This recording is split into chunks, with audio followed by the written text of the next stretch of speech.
Movie की starting होती है लीसा जैक्सन को दिखाते हुए। लीसा को उसका भाई रॉबी वॉकी टॉकी के जरिए आवाज करके जगाता है। लीसा अब विंडो के बाहर झांक कर देखती है जहां पर सभी जगह पर बहुत ज्यादा फॉग था। लीसा अब नीचे जाती है जहां पर रॉबी वीडियो गेम खेल रहा था। रॉबी लीसा से बात करते हुए बताता है कि वो अपने फ्रेंड एडगर के साथ में खेलता है जो कि एक इमेजिनरी फ्रेंड है। डैम, इन इमेजिनरी फ्रेंड्स को कोई और काम नहीं है क्या। लीसा अब बाहर आती है जहां पर उसकी मॉम कैरल उससे बात करती है जो पैनकेक बना रही थी ब्रेकफास्ट के लिए।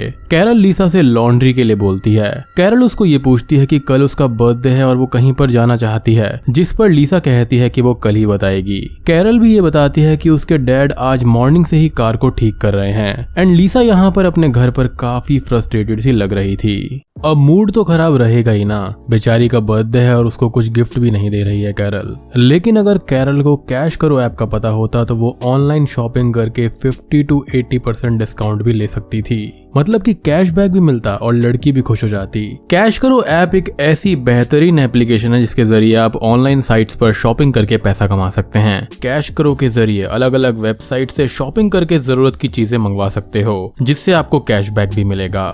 सबसे बड़ी बात यह है कि यहाँ पर रतन टाटा जी ने भी इन्वेस्ट किया हुआ है which makes it really reliable, यानी कि इस ऐप के जरिए आप शॉपिंग भी कर सकते हैं एंड पैसा भी कमा सकते हैं। तो चलो मैं आपको बताता हूँ कि कैसे। सबसे पहले आप डिस्क्रिप्शन में दिए गए लिंक से इस ऐप को डाउनलोड कर लीजिए और रजिस्टर करते ही आपको 25 रुपीज का बोनस मिल जाएगा। या फिर आप प्ले स्टोर से जाकर ऐप को डाउनलोड करके मेरा कोड GHOST25 का इस्तेमाल करके भी 25 रुपीज पा सकते हैं। खैर अब आप नॉर्मली जैसे शॉपिंग करते हैं वैसे शॉपिंग करिए, like Flipkart, Amazon, mobile recharge इत्यादि। बट मैं यहाँ पर अमेजॉन से कुछ शॉपिंग कर लेता हूँ। अब बस ऑर्डर सक्सेसफुल होते ही आप जैसे ही कैश करो ऐप में देखेंगे तो आपको कैशबैक मिल चुका होगा।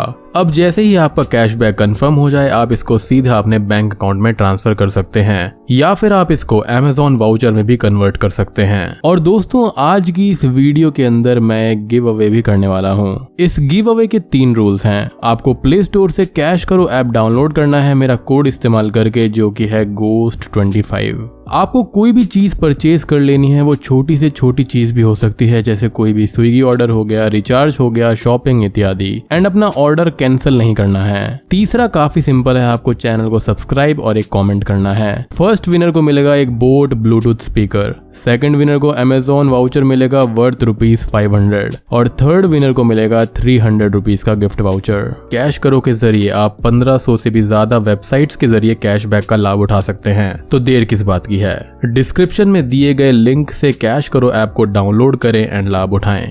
एनीवेज लीसा लॉन्ड्री के बाद बाहर जाने लगती है जहां पर उसके डैड ब्रूस उसको रोक देते हैं कि वो बाहर ना जाए क्योंकि बाहर बहुत ही ज्यादा फॉग है और बाहर जाना सेफ नहीं रहेगा। अब अगर इस घर के बारे में बात करें तो ये काफी डरावना था, सुनसान इलाके में था और आसपास काफी ज्यादा फॉग भी था, तो बाहर जाना तो सेफ नहीं था। बट सवाल ये उठता है कि ऐसी जगह पर इन्होंने घर क्यों लिया है। खैर इस चीज के असली पत्ते आगे खुलेंगे। अब वो अपने रूम में आकर क्लैरिनेट बजाने लगती है यानी कि शहनाई। लीसा को कैरल नीचे बुलाती है जहाँ पर उसके मॉम डैड उससे बात करते हैं। कैरल लीसा से बोलती है कि लॉन्ड्री से कुछ कपड़े गायब हैं। अब लीसा ये बोलती है कि लॉन्ड्री से रोज ही कपड़े गायब होते रहते हैं और वो लोग रोज सेम ही रूटीन को फॉलो कर रहे हैं, जैसा कि उसकी मदर का सुबह सुबह पैनकेक बनाना, डिनर के लिए भी सेम वही चीज जो वो रोज खा रही थी, उसके डैड का रोज ही कार को ठीक करना, फैमिली के साथ में बैठकर रात में मर्डर शी रोड शो को देखना और बाकी हो रही चीजें रिपीट हो रही थी। और यही रीजन था कि लीसा बहुत ही ज्यादा फ्रस्ट्रेटेड थी। कैरल और ब्रूस को लीसा की बातें अजीब लगती है और वो लोग उसको समझाने की कोशिश करते हैं, बट लीसा वहां से चली जाती है। अब लीसा वहां पर बैठी होती है जहां पर हम ये देखते हैं कि उसने जैसा कहा था वैसा ही हो रहा है, जैसे कि मॉम का डिनर रेडी करना उसी सेम डिश के साथ, फैमिली के साथ में डिनर करना एंड शो देखना एंड ऑल। अगले दिन लीसा रॉबी के उसी वॉकी टॉकी के मैसेज से फिर जाग उठती है। नीचे जाने पर कैरल उससे वही सब चीजें बोलती है जो कि उसने लास्ट डे बोली थी और घर में सब कुछ पिछले दिन की तरह ही हो रहा था, यानी कि उसका बर्थडे आया ही नहीं और वो लोग काइंड ऑफ लूप में फंस गए थे जो कि उसके बर्थडे से एक दिन पहले था। लीसा आज फिर से लॉन्ड्री के लिए जाती है जहाँ पर इस बार कपड़े डालते वक्त उसको एक अजीब सी आवाज सुनाई देती है। वो वॉशिंग मशीन को हटाकर उसके पीछे देखने की कोशिश करती है बट वॉशिंग मशीन मशीन का लिड अपने आप बंद हो जाता है, जिससे डरकर वो भाग जाती है। अब लीसा लिविंग रूम में आती है जहाँ पर फोन रिंग होता है और फोन उठाने पर कोई अजीब सी आवाज उसको सुनाई देती है। लीसा अपने रूम में बैठी हुई होती है जहाँ पर उसको किसी के पुकारने की बेसमेंट से आवाज आती है। वो बेसमेंट की खिड़की के पास जाती है बट कैरल के आने से वो डर जाती है। आज भी हम घर में सब कुछ पहले जैसा होता हुआ देख पाते हैं। अब रात को लीसा को एक आहट सुनाई देती है और डोर के बाहर एक शैडो भी उसको दिखती है। लीसा यहाँ पर उस शैडो का पीछा करते हुए एटिक तक पहुंच जाती है जहाँ का डोर ओपन था, मीनिंग कि यहाँ पर लीसा के अलावा उसके बाकी फैमिली मेंबर्स को कुछ भी याद नहीं रहता था। लेकिन समहाउ लीसा ये जानती थी कि यहाँ पर सब कुछ एक लूप की तरह चल रहा है। वो अब डोर के पास में जाती है और वो डोर अपने आप ही बंद हो जाता है, जिससे डरकर वो वापस आती है। अगले दिन लीसा लॉन्ड्री के टाइम पर वॉशिंग मशीन हटाकर देखती है जहाँ पर उसको एक बेसमेंट का डोर मिलता है, बट वो डोर वहाँ पर लॉक्ड था। अगले दिन लीसा एटिक के अंदर जाती है जहाँ पर उसको उनके घर की पुरानी टेप्स मिलती हैं। वो एक टेप को प्ले कर देखती है जहाँ पर वो अपनी फैमिली के पीछे घर में एक आदमी को नोटिस करती है, which was very shocking for her. अब लीसा एक वीजा बोर्ड या वीजी बोर्ड को निकालती है और उससे क्वेश्चंस करने लगती है। हम एक मिनिएचर हाउस को देखते हैं जहाँ पर कुछ हलचल होने लगी थी। अब लीसा वीजा बोर्ड से पूछती है कि क्या वहाँ पर कोई जिंदा इंसान है, जिस पर वहाँ पर हाँ का आंसर आता है।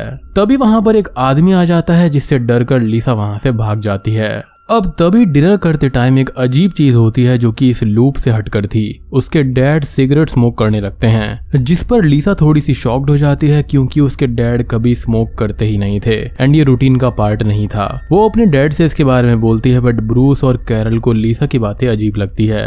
लीसा अपने डैड को कार ठीक करते हुए देखती है और इस बार वो बहुत अलग थे और बहुत ही ज्यादा गुस्से में कार ठीक कर रहे थे, एज इफ किसी ने उनको पजेस कर लिया हो। खैर अब रात को लीसा को 1:15 बजे एक लड़की की आवाज सुनाई देती है जो कि उसको पुकार रही थी एंड ये काफी जरूरी टाइम है। हर बार इसी टाइम पर उसको शैडो दिखती है और आवाज भी आती है किसी लड़की की। लीसा अब डोर को देखती है जहां पर बाहर कोई खड़ा था और अब डोर ओपन होने लगता है। लीसा इस चीज से डरकर ब्लैंकेट में छुप जाती है और कोई हाथ आता है जो कि उसका ब्लैंकेट दबाने लगता है। उसके बाद में लीसा ब्लैंकेट हटाकर देखती है जहां पर कोई भी नहीं था। अगले दिन लीसा को रॉबी की आवाज आती है जहां पर इस बार वो डरा हुआ था। लीसा नीचे जाती है जहां पर ब्रूस कैरल पर बहुत गुस्सा कर रहे थे और घर का सामान फेंक रहे थे। ब्रूस लीसा पर भी गुस्सा करता है और तभी डोर बेल रिंग होती है। कैरल यहाँ पर डोर ओपन करती है जहां पर एक आदमी अंदर आता है। वो आदमी फोन ठीक करने का बोलकर ऊपर चला जाता है और लीसा भी उसके पीछे जाती है। लेकिन यहाँ पर शॉकिंग बात ये थी कि उन्होंने किसी भी फोन ठीक करने वाले इंसान को नहीं बुलाया था। वो आदमी लीसा के रूम में बैठा हुआ था और लीसा उससे पूछती है कि वो कौन है। वो आदमी लीसा से बोलता है कि उसको सब कुछ इस लूप के बारे में समझ आ गया है, जिस पर लीसा ये बोलती है कि उसको इस बारे में पिछले 1 हफ्ते से पता है। वो आदमी लीसा से ये बोलता है कि जो हो रहा है लीसा को उसको होने देना चाहिए, अदरवाइज उसकी फैमिली को तकलीफ होगी। वो आदमी साथ ही साथ ये भी बोलता है कि लीसा को किसी भी आने वाली आवाज को इग्नोर करना चाहिए। उस आदमी के गॉगल्स में लीसा खुद को एक गोस्ट की तरह देखती है और वो आदमी वहां से चला जाता है, जो कि इस फिल्म का पहला टर्निंग पॉइंट है। यानी कि लीसा के साथ कुछ ना कुछ गड़बड़ जरूर है। अब रात में सब डिनर कर रहे होते हैं जहाँ पर ब्रूस सिगरेट स्मोक नहीं करता और सब कुछ फिर से नॉर्मल हो जाता है, जैसे कि सुबह कुछ हुआ ही ना हो। लीसा को अब इस लूप से फ्रस्ट्रेशन हो जाती है और वो बाइक लेकर बाहर चली जाती है। वो बाइक से कुछ दूर जाती है और घूमकर वापस उसी घर की तरफ आ जाती है, यानी कि उसकी जो लिमिट है वो इस घर तक ही है। लीसा फिर से ट्राई करती है और वो फिर से घर वापस आती है। अब अगले दिन लीसा वीजा बोर्ड से फिर से क्वेश्चंस करती है बट उसको इस बार कोई भी आंसर नहीं मिलता। बट हम मिनिएचर हाउस में कुछ हलचल नोटिस करते हैं। लीसा रूम में आती है जहाँ पर उसको एक लड़की उसके बेड पर सोई हुई मिलती है। उस लड़की का नाम यहाँ पर ओलिविया था और लीसा उसके पास आती है जहाँ पर सडनली ओलिविया लीसा का हाथ पकड़ लेती है और बोलती है कि लीसा उसकी हेल्प करे। साथ ही वो लीसा को फ्लोर के नीचे देखने की बात बोलती है और लीसा फ्लोर को टूटा हुआ देखती है। रूम के बाहर से ओलिविया को एक आदमी बुलाता है और डोर ओपन कर देता है, जिससे ओलिविया गायब हो जाती है और सब कुछ फिर से नॉर्मल हो जाता है। लीसा यहाँ पर बेहोश हो गई थी।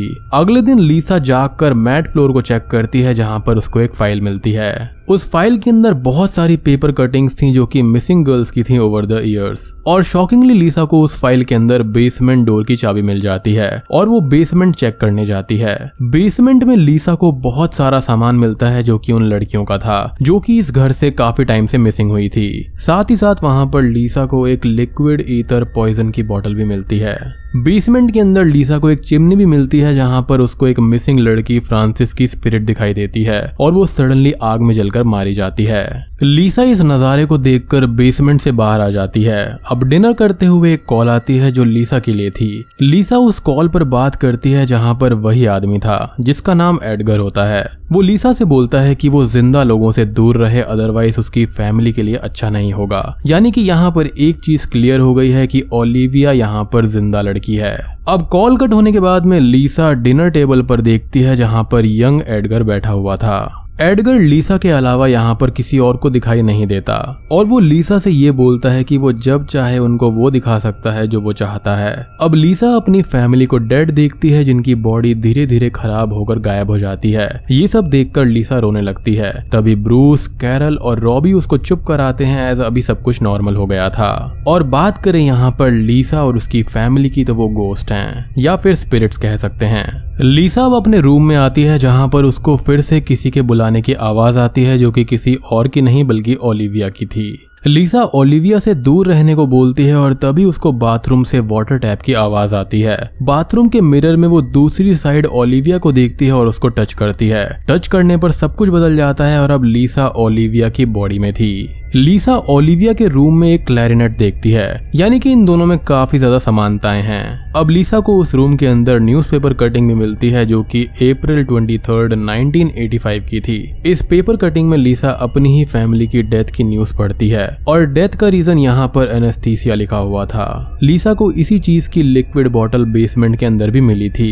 अब लीसा बाहर जाकर ओलिविया के घर को देखती है जो कि प्रेजेंट टाइम के हिसाब से था, मीनिंग कि इस घर के अंदर जो कोई भी मरा है वो एक लूप में फंस गया है एंड इस घर के अंदर जो प्रेजेंट टाइम में जी रहा है वो ओलिविया है एंड इस घर को हॉन्ट करने वाला कोई और नहीं बल्कि एडगर है। तभी लीसा अब गराज में जाती है जहाँ पर ओलिविया के फादर कार ठीक कर रहे थे जो कि बिल्कुल उसी के फादर की तरह है। अब यहाँ पर उसके फादर को ओलिविया ही नजर आती है जिसके अंदर लीसा थी, तो मैं यहाँ पर इसको लीसा ही बुलाता हूँ। तो वो लीसा को देखकर वापस रूम में जाने को बोलते हैं बट लीसा नहीं जाती और वो लीसा पर चिल्लाते हैं जिससे लीसा बेहोश हो जाती है। अब वो वापस अपने घर में खुद को गराज में पाती है, मतलब कि उसका ओलिविया की बॉडी से कनेक्शन टूट गया था। अब सभी लोग लीसा के पास आ जाते हैं जहाँ पर सबको ये लगता है कि वो स्लीप वॉकिंग कर रही थी और इस वजह से वो यहाँ पर आ गई, यानी कि लीसा अब अपने टाइम में आ गई थी जहाँ पर वो एक लूप में फंसी हुई थी। सभी लोग उसको रूम में छोड़कर आते हैं। अब लीसा अपने पिता से ये बोलती है कि उनकी कार के अंदर स्पार्क प्लग की प्रॉब्लम है। वो ये बोलते हैं कि स्पार्क प्लग ठीक है, इंजन में कुछ प्रॉब्लम हो सकती है। लीसा और ब्रूस अब वहां पर अगले दिन लीसा के बर्थडे के लिए प्लानिंग करते हैं जहां पर उन दोनों के बीच एक बहुत इमोशनल कॉन्वर्सेशन होता है। ये कॉन्वर्सेशन इसलिए भी इमोशनल है क्योंकि आज के ही दिन वो लोग मारे गए थे और लीसा का बर्थडे कभी आया ही नहीं। ब्रूस के जाने के बाद में लीसा फिर से ओलिविया को कांटेक्ट करने की कोशिश करती है बट वो कांटेक्ट नहीं कर पाती।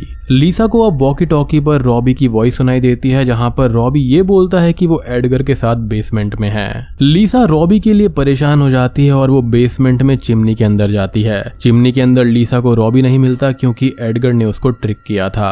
एडगर वहां पर लीसा को लॉक्ड कर देता है ताकि वो उसके प्लान्स को फेल ना करे। लीसा को अब वहां पर अंदर बहुत सारे स्केलेटन्स मिलते हैं जो कि असल में उन मिसिंग लड़कियों के थे। लीसा को वहां पर एक रिंग भी मिलती है जिसको वो उठा लेती है। रिंग उठाने के बाद में गराज का डोर ओपन हो जाता है और लीसा गराज में फ्रांसिस को देखती है। असल में फ्रांसिस यहाँ पर गराज से भागने की कोशिश कर रही थी। ये फ्रांसिस का वो दिन था जब वो मिसिंग हुई थी। फ्रांसिस ये बताती है कि किसी ने उसको किडनैप कर लिया था और यहाँ ले आया था। लीसा फ्रांसिस को सच बताती है कि फ्रांसिस मर चुकी है और इस बात को बहुत टाइम हो चुका है। लीसा को ये सुनकर बहुत दुख होता है और तभी एडगर उसको गैराज से बाहर फेंक देता है। अब लीसा वापस फिर से अपने घर में अपने टाइम में थी और उसकी मॉम उसको बोलती है कि वो फिर से स्लीप वॉकिंग कर रही होगी। लीसा वहां पर अब किसी चीज को ढूंढने लगती है और तभी उसको वहां पर वही बॉटल मिलती है जो कि बेसमेंट के अंदर पहले भी मिली थी, यानी कि वही ईथर पॉइजन की। तो इस इवेंट से एक बात समझ आती है कि यहाँ पर अगर वो किसी भी पुरानी चीज को छूती है तो वो उसको उसी टाइम में टेलीपोर्ट कर देता है। लाइक यहाँ पर जो भी लड़कियां मरी थी अगर उनसे रिलेटेड वो कोई भी चीज छुएगी तो वो उनके टाइम में चली जाएगी। लीसा यहाँ पर समझ जाती है कि उसके डैड ने ही उसको मारा था और वो अपनी मॉम पर भी गुस्सा करती है कि उसकी मॉम ने कुछ नहीं रोका। लीसा अब गैराज से बाहर आती है और रॉबी के रूम में जाती है। वो रॉबी से बात करती है, जहाँ पर रॉबी ये बोलता है कि अब वो भी समझ गया है कि वो जिंदा नहीं है, क्योंकि उसने अपने ग्लासेस मरते टाइम लगाए हुए थे जो कि उसको अब मिल गए हैं। रॉबी बोलता है कि एडगर ने बताया है कि वो लोग हमेशा यहीं फंसे रहेंगे। लीसा अपने रूम में आकर अपना क्लैरिनेट प्ले करने लगती है और इस तरह से वो वापस ओलिविया की बॉडी में पहुंच जाती है। अब लीसा सबसे पहले अपने हाथ यानी कि बेसिकली ओलिविया के हाथ पर ये लिख देती है कि इस घर से बाहर जाना है। लीसा को ओलिविया की रिकॉर्डिंग मिलती है जिसको वो सुनने लगती है। ओलिविया रिकॉर्डिंग में ये बताती है कि लीसा को उसका नेक बैंड मिला था जिसकी वजह से वो उससे कनेक्ट हो गई थी। ओलिविया ये भी बोलती है कि उसके डैड बदल गए हैं और उसकी फैमिली को उनसे खतरा है और लीसा को उनको बचाना होगा। ओलिविया लीसा को एडगर के बारे में बताती है कि एडगर यहाँ ओलिविया से पहले रहा करता था, यानी कि वो सबसे पहला ओनर था और उसने बहुत सारी लड़कियों को इस घर के अंदर मार डाला था। अब लीसा नीचे जाती है जहाँ पर ओलिविया के डैड और मॉम आपस में झगड़ा कर रहे थे। ओलिविया के डैड यहाँ पर स्पार्क प्लग के लिए चिल्ला रहे थे। अब लीसा स्लैश ओलिविया को देखकर वो उसके रूम में उसको जाने को बोलते हैं, बट वो अपनी मॉम को घर से बाहर जाने का बोलती है। अब लीसा ओलिविया के डैड की जगह पर एडगर को देखती है क्योंकि उसने ही डैड को पजेस किया हुआ था, जो लीसा को अपने साथ ले जाने लगता है। लीसा घर से बाहर भाग जाती है और हेल्प मांगने लगती है, बट वो लॉन से बाहर नहीं निकल पाती और गिर जाती है।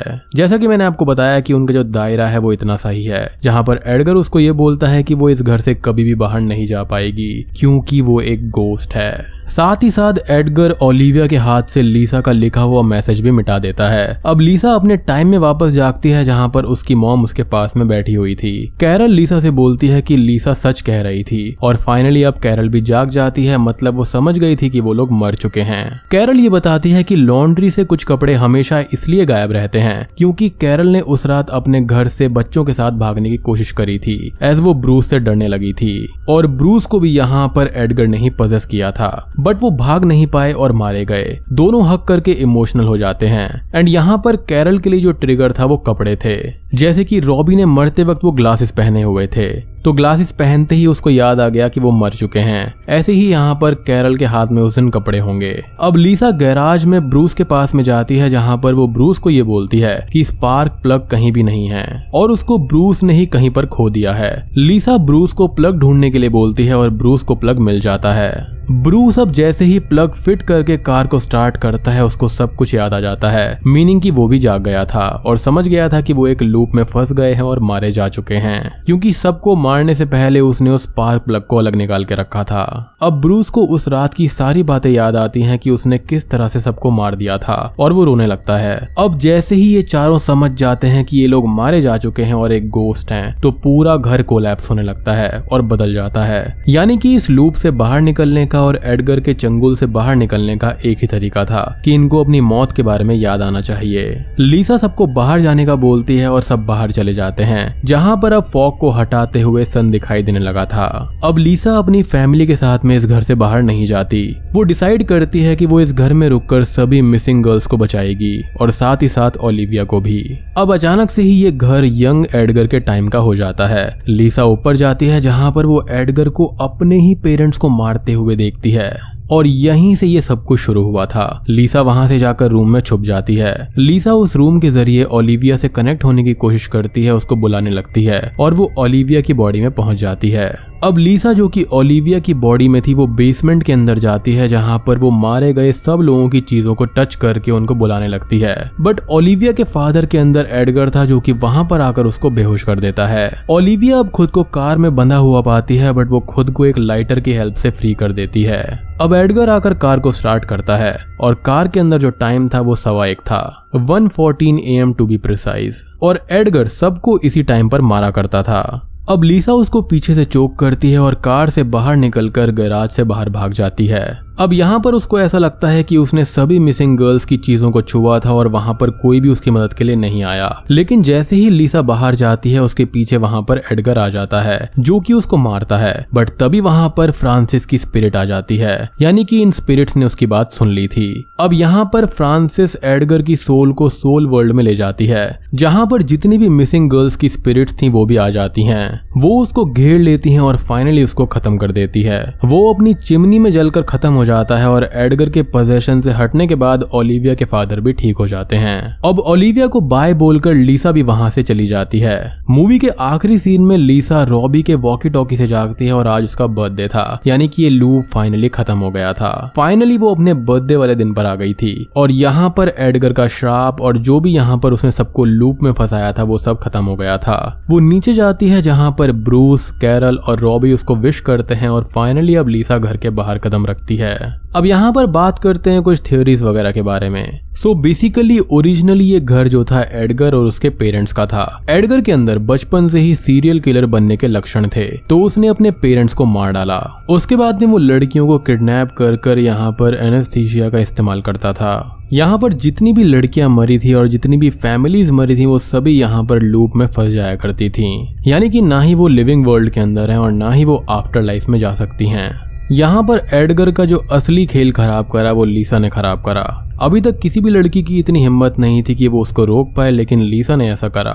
इस घर के अंदर जो कोई भी आता है तो वो विक्टिम से रिलेटेड चीज को छूकर उनके टाइम में पहुंच सकता है और देख सकता है कि उनके साथ में क्या हुआ, एंड उसको छूकर वो उनको यहाँ पर भी बुला सकता है अपने टाइम में, जैसा कि लीसा ने यहाँ पर करा। बेसिकली इस घर का जो डेविल था वो एडगर था। अब अंत में यहाँ पर लीसा ने बाकी सबको फ्री कर दिया और ओलिविया की जान बचा ली और फाइनली उसने अपना बर्थडे आफ्टर लाइफ में सेलिब्रेट करा और बूम, ये मूवी यहीं पर खत्म हो जाती है। तो दोस्तों ये थी हॉन्टेड 2013 मूवी की कहानी। उम्मीद करता हूँ कि आपको ये फिल्म पसंद आई होगी। इस मूवी का जो कॉन्सेप्ट है वो मुझे पसंद आया। अब दोस्तों वीडियो खत्म करने से पहले मैं आपको कैश करो ऐप के बारे में याद दिलाना चाहता हूँ, जो कि लिटरली आपको शॉपिंग करने के फ्री पैसे दे रहा है। तो डिस्क्रिप्शन में दिए गए लिंक से कैश करो ऐप को डाउनलोड करना बिल्कुल भी मत भूलना। एंड याद रहे कि आप मेरे कोड GHOST25 का इस्तेमाल जरूर करना ताकि आपको 25 रुपीज मिल जाएंगे।